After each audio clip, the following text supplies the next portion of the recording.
TeenyWeeny. Hey kids! Welcome to story time. Let us see a story about a country mouse and a city mouse. A city mouse and a country mouse were cousins.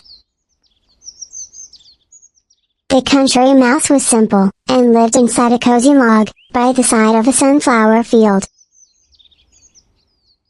Life is simple in the countryside, and the mouse got by on a few sunflower seeds and wheat stalks, most of the days. Some days would be a treat, as he would get breadcrumbs and cheese left over, after the farmer's meal. A fresh bubbling stream, next to the log, had all the clean water he needed whenever he got thirsty. The city mouse would occasionally visit his country cousin, for a breath of fresh air and an escape from the hustle and bustle of the mechanized world, being accustomed to lavish varieties of food in the city. The simple country experience was a chance for him to unwind and go back to city hungry for more.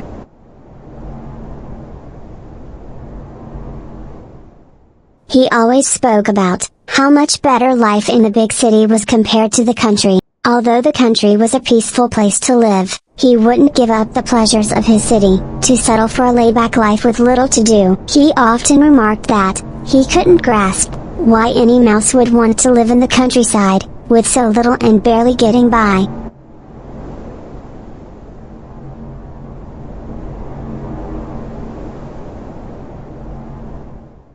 Since the country mouse had never visited the big city, his cousin suggested that he come stay with him and experience the city all for himself, and not just listen to his adventures and stories. The country mouse happily accepted his cousin's offer, as, after all, they set off at once for the city. Upon arrival, the country mouse was astonished at the size of his cousin's house. A 4-story building with cast iron railings, white stucco pillars and massive doors, leading to endlessly long hallways. The brightly polished furniture, and oak floors, sparkled with the reflection of the ceiling's crystal chandeliers. After a tour of his upscale mansion, it was finally time for the country mouse to try out the delicious spread of food his cousin always gloated about. The country mouse gasped at the sight of the assortment of food left behind on the table. The humans were just done with their dinner, and there was so much to eat for the mice: cookies, jellies, meat cuts, fresh bread, and ice cream. They jumped in and buried themselves in the rich food. The country mouse stuffed his mouth with the delicious cakes. He was having the time of his life, with a full belly, and having forgotten what it's like to have little, most days, or starve sometimes. The world couldn't be a happier place. Suddenly there's a commotion at the other end of the dining hall, and the country mouse sees his cousin dash across the table, like his life depended on it, and dragged him away.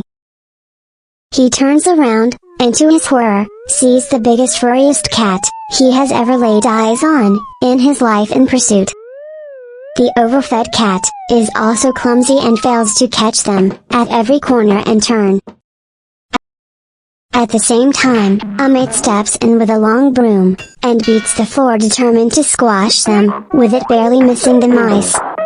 Finally, they reach their hole in the skirting board at the end of the hall, barely missing getting clawed by the most vicious beast that is every mouse's nightmare. Haha, that was close, but wasn't it worth it? Exclaims the city mouse in glee. The country mouse is dizzy, but this time out of fear, as he almost got squashed and clawed to death.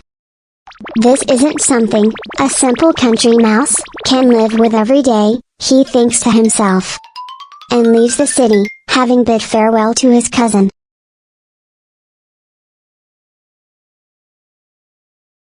Moral of the story: It is better to live a peaceful life that is secure, than to live in a luxury that can end any moment. Bye bye. Please subscribe for more videos. TeenyWeeny. TeenyWeeny.